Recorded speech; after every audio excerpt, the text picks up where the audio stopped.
श्री हरये नमः। श्री गुरुभ्यो नमः। श्री नारद जी ने इस प्रकार से भक्ति मार्ग का विस्तार किया। श्री वेद व्यास जी महाराज को भगवत कथा के प्रति प्रेरित किया। तब कहते हैं कि इस उपदेश को केवल मैंने आपसे कहा नहीं है, मुद अनुष्ठितम, इसका मैंने आचरण भी किया है, अपने जीवन में इसको उतारा है। ये आचरित भक्ति मार्ग का मैं आपको निरूपण कर रहा हूं और इसके फल स्वरूप भगवान श्री हरि ने मुझको ज्ञान प्रदान किया है, ऐश्वर्य प्रदान किया है, और सबसे बड़ी बात स्वस्मिन भावम च केशवः, अपने में भाव, भाव का अर्थ है प्रीति, प्रीति अर्थात भक्ति भी प्रदान करी है। भगवद कथा का वर्णन और इस तरह से भक्ति मार्ग पे चलते चलते भगवान श्री हरि ने मुझको ज्ञान, ऐश्वर्य, भक्ति सब कुछ प्रदान किया है।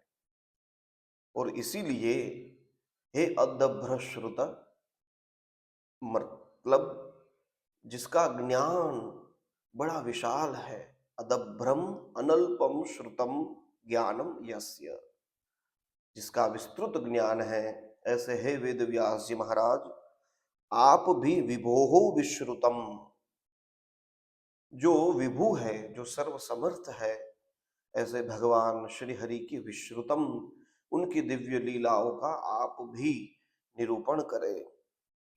क्योंकि विदाम बुभुत्सितम येन समाप्यते, जो वेदवेत्ता है, जो ज्ञानी है, उनकी बुभुत्सा, बुभुत्सा कहते हैं जानने की इच्छा को, वहीं से वह इच्छा समाप्त होगी। उनके लिए भी ये भगवद कथा उनकी ज्ञान की इच्छा को पूरा, उनकी जिज्ञासा को पूरा करने वाली बनेगी।